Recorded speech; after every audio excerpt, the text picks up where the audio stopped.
Welcome to the Leading Conversations podcast, sponsored by the Excel Leadership Network. On each episode, JD Pairing will have conversations with church planting pastors and leaders from around the country. You can learn more about how to connect with Excel at the end of this podcast. Let's join JD now and listen in on this leading conversation. Well, welcome to another rendition of the Leading Conversations podcast with Excel Leadership Network. And today we have the voice of Leading Conversations. It's the great and powerful Alan Adler is with us all the way from the home office in Visalia, California. Welcome. Well, howdy. How's life in Visalia? It's good. We're doing life and taking care of stuff, and it's not a bad place to be. It's kind of right in the middle of California. So if we want to go to LA or San Francisco, we're kind of right in between. So it's not so bad. Good. Well, hey, let's just start from the beginning. Talk about how you came to Christ. It's my dad was born in Minnesota, raised in Minnesota, so obviously very, very, very Lutheran. And so he felt like he just needed to have a relationship with Christ. And we didn't really have that out here. He didn't really do anything, but he was really a seeker. So he really wanted to find a relationship and go to church and do stuff like that. And so he was an orthodontist, had another friend that was a dentist that was part of the Mormon church. And so for the longest time, we started doing the Mormon church. We were going and doing, and we even had the missionaries come to our house and all that type of stuff. And I can still so clearly remember one day we had this big shag carpet in our living room, and we were getting ready for the missionaries to come to our house. And so I was raking the shag carpet. And because I was a creative, I guess, I was raking a cross in the shag carpet. And then I can still hear my mom talking from the kitchen saying, they don't really believe in that.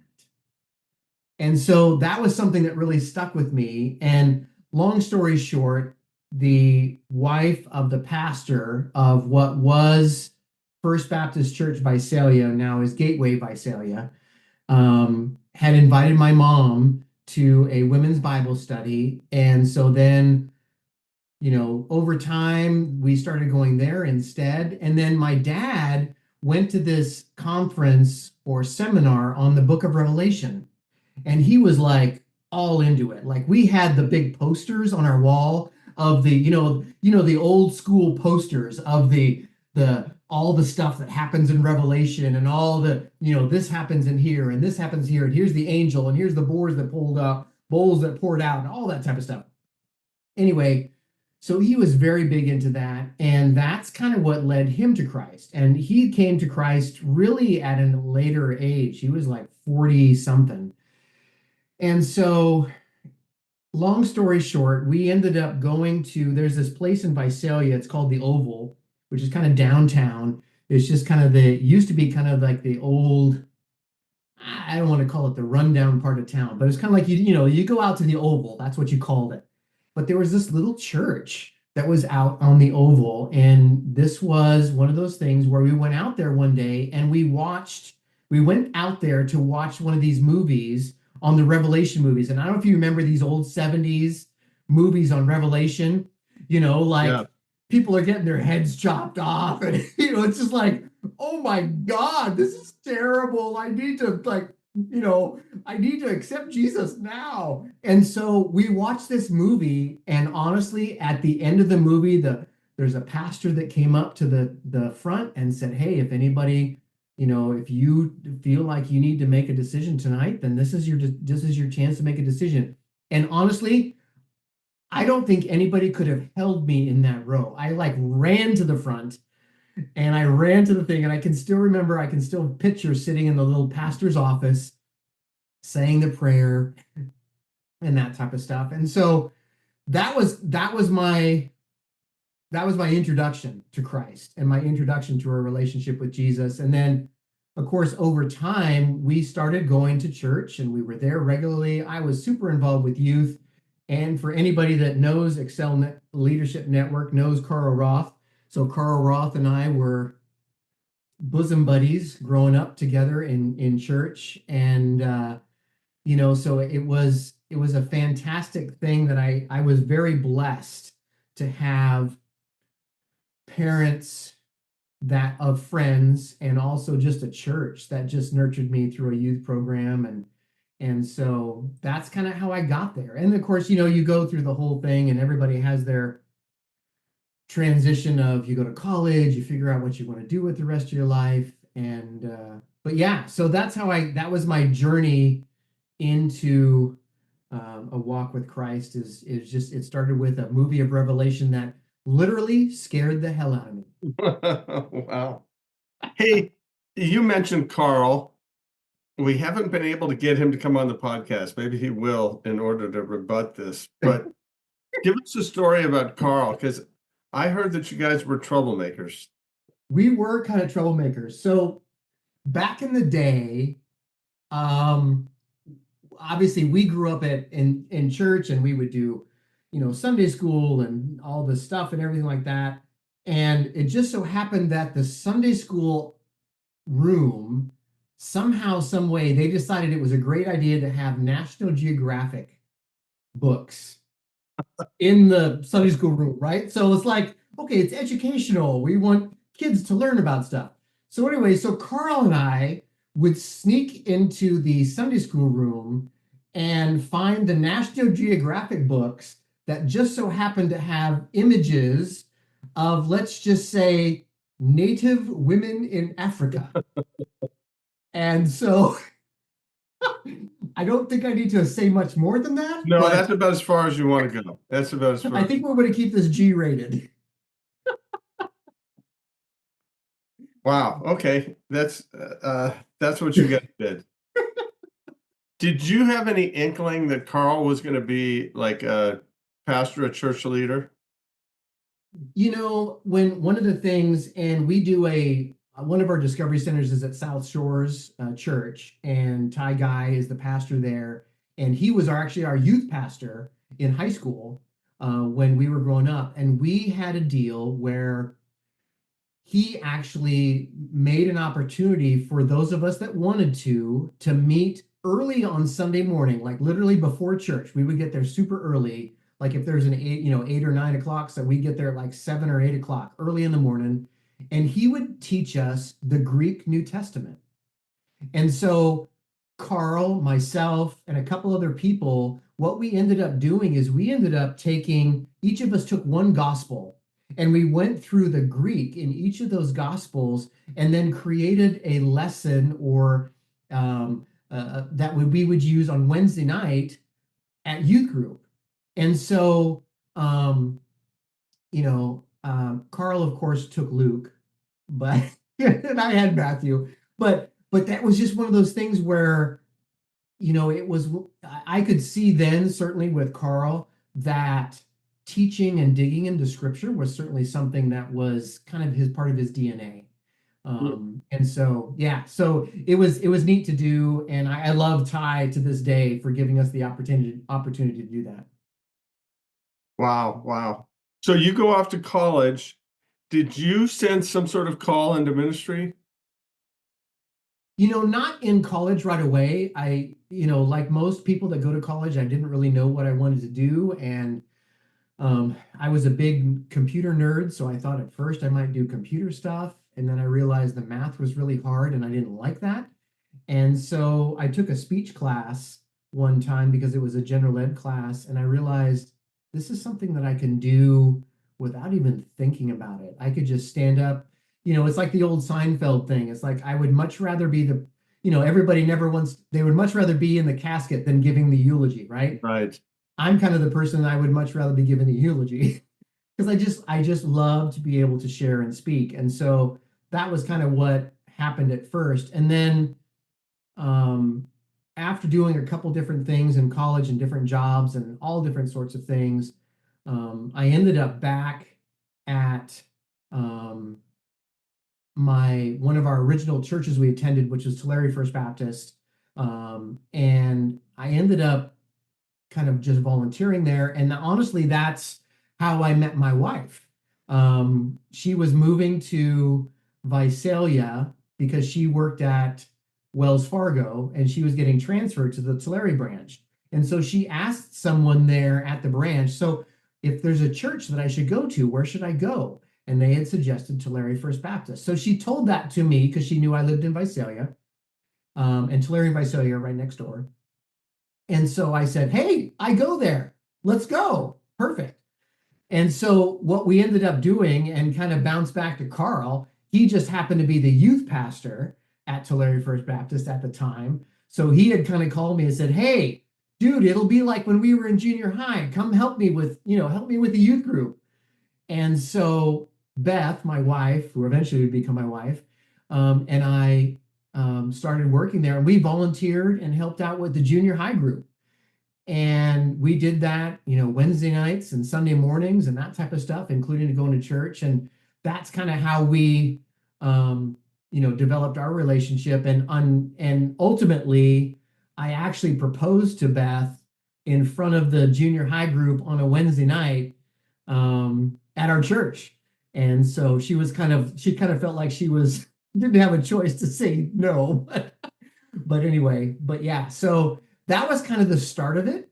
And then that kind of just led to staying in work and youth ministry. I stayed with those kids through high school and even into college, and then eventually watched those kids, have families and kids of their own and that type of stuff. But ultimately, I ended up working on staff at that church, and then I felt like, maybe this is where I'm going to be. And so that led to a decision. I ended up going to Dallas Theological Seminary, and did I got a master's degree in Christian leadership, thinking that this is what I want to do. I want to do ministry and be a part of a church and make church happen.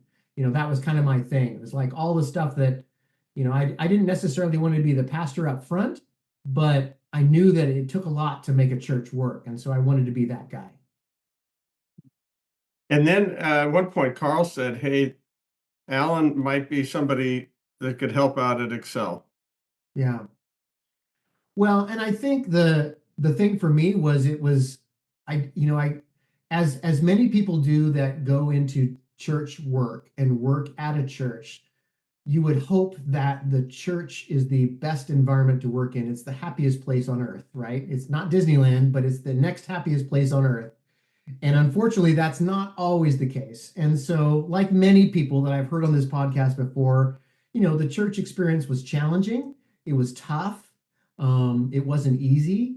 And so I decided I still want to stay in ministry and I want to do something different. And so I called Karl and he said, well, you need to call JD. And so that's kind of led to some conversations of, working with Excel and kind of doing what I had done at church, but using that for church planters. So yeah, I remember that. I'll never forget Karl saying, hey, you got to talk to this. And then came to Connection event, started working with Excel. You're doing that for a while. Then we worked together at a group formerly known as Transformation Ministries. Yes. And then one day you said, hey, I need to make a change. Talk about that. It was in Arizona. You said, hey, I need to talk to you. Well, one of the things that I just felt like I needed to do something outside. I guess I wanted to do something that was outside of, the church. I really wanted, I had really thought about and prayed about the idea of doing clergy at the hospital, and really wanted to do that. But, and so I started pursuing that. And then of course, COVID hit, and it just changed everything, and it changed everything, especially in hospitals. And so that kind of changed. And then, so that meant I was still doing volunteer stuff. I was still helping out with Excel where I could. And then my wife and I were having dinner with a friend of ours that I used to, that works at the elementary school where my son attended. And I used to volunteer there with his classes. And she said, hey, the librarian position is open at our school. And I said, well, gosh, I could do that. And so that kind of really was a course correction for me, and not so much a course away from ministry, because I think one of the things that came out of that was, working with the teachers and the adults there and the kids there. It was a great opportunity to kind of just be there for those kids and for those teachers. And so even now today, I've transitioned to where I'm working at a middle school, and we've done some things where, we do some volunteer stuff with some of the leadership kids where we raise money for local charities and that type of stuff. And, put little signs out I circle back to Karl, we do Flipside Church here at our house. And, we kind of raise awareness about that church, and raise awareness for things in the community and that type of stuff. So it's been kind of interesting to kind of jump back out of ministry, capital M, and into ministry in the workplace and see how that looks. So it's been fun. And you're kind of a campus pastor for Flipside? Is that right? Yeah. So Karl, his church is in Madera, and we're in Visalia, which is about an hour plus away.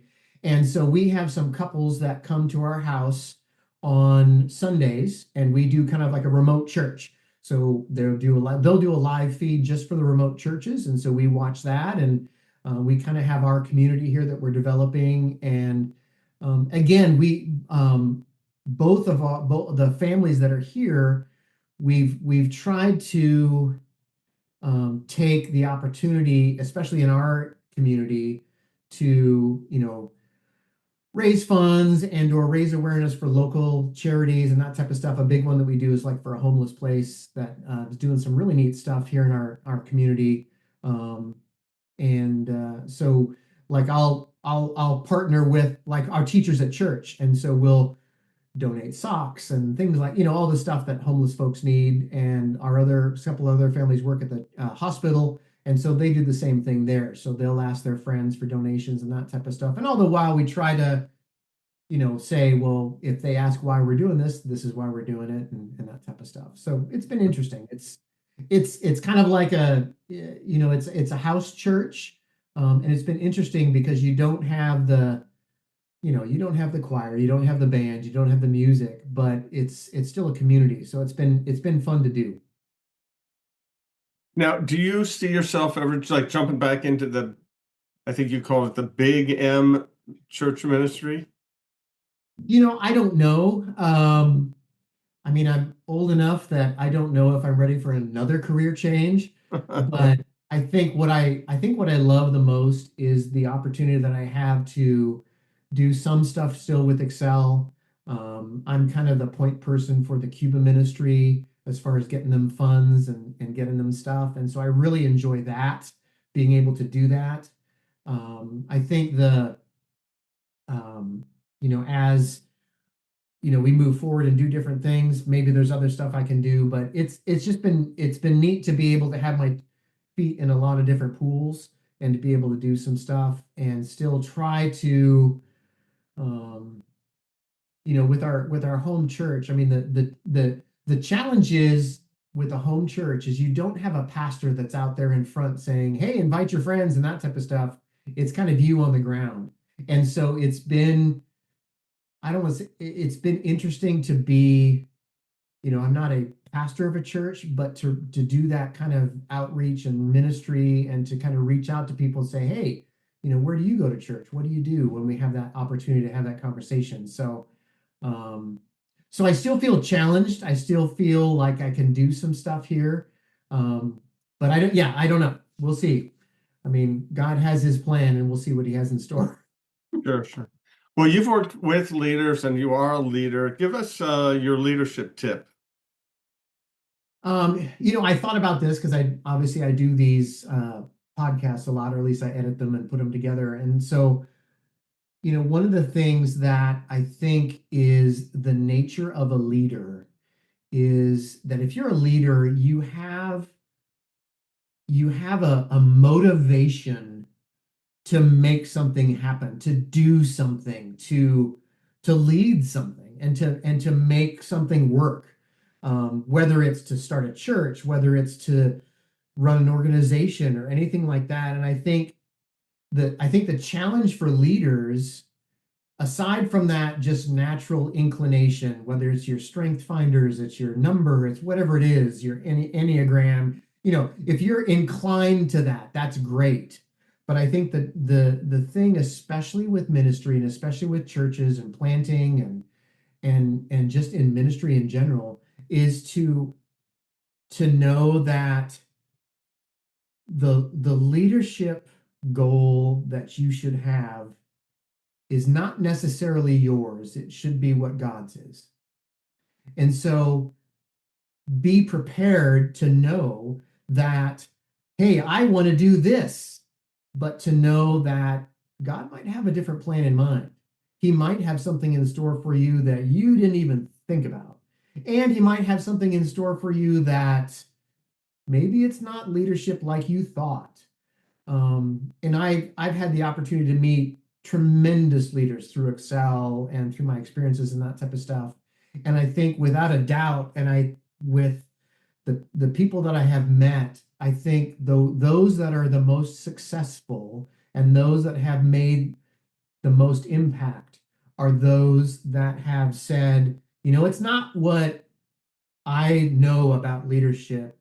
It's the fact that I'm willing to let God show me what I need to be doing and where I need to be. And the only way God's going to show you that is if your relationship with him is in tune. And that's the key. And so I guess that would be my tip, is don't let your if you're a Christian leader, don't let your relationship with God fall away from your desire to be this leader of something. Because the only way it's going to really be successful, and we, you look, if anybody here is listening and knows anything about the Bible and the stories in it and that type of stuff, you're going to know that God uses people that are not who you would pick as a leader. And so be prepared to be humble enough to let God be the leader for you and not you, if that makes sense. Yeah, good. Hey, one last question. I know you are the Disneyland guy. Give us a Disneyland tip. Disneyland tip. Well, the Disneyland tip is, gosh, let's see, what's a good one? A good one is this. Definitely be there at open, and definitely find the ride that you want to ride first. And then after that, just enjoy your day. Because if it's a busy day, it's going to be nuts. Just enjoy it. And I love I've always enjoyed going there with our family, and look forward to our next trip again. But yeah, definitely find your first ride, get on it, go do it. And then the rest of the day, just kind of make your way around. So. Well, that's good. That's good advice. Well, hey, thanks for all you do for Excel. Thanks for putting these podcasts together. Look forward to many years ministering together. Thanks, Alan. You bet. Thank you.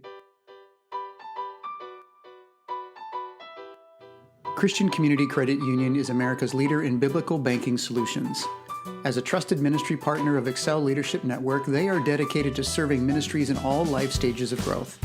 Whether you're planting a new church or expanding, Christian Community Credit Union will come alongside your ministry to help you grow so you can serve more. They offer low-rate ministry loans as well as products to maximize your ministry's money, including high-interest checking, savings, and CDs. Take the next step and learn more at mycccu.com/excel. That's mycccu.com/excel. Membership eligibility is required. Thanks for joining the Leading Conversations podcast. We hope that you found it both helpful and encouraging. At Excel Leadership Network, our focus is on the church planter rather than the church. If you'd like to find out more about us, visit our webpage at excelnetwork.org. Don't forget to subscribe to this podcast so you don't miss any future episodes. See you next time with another leading conversation.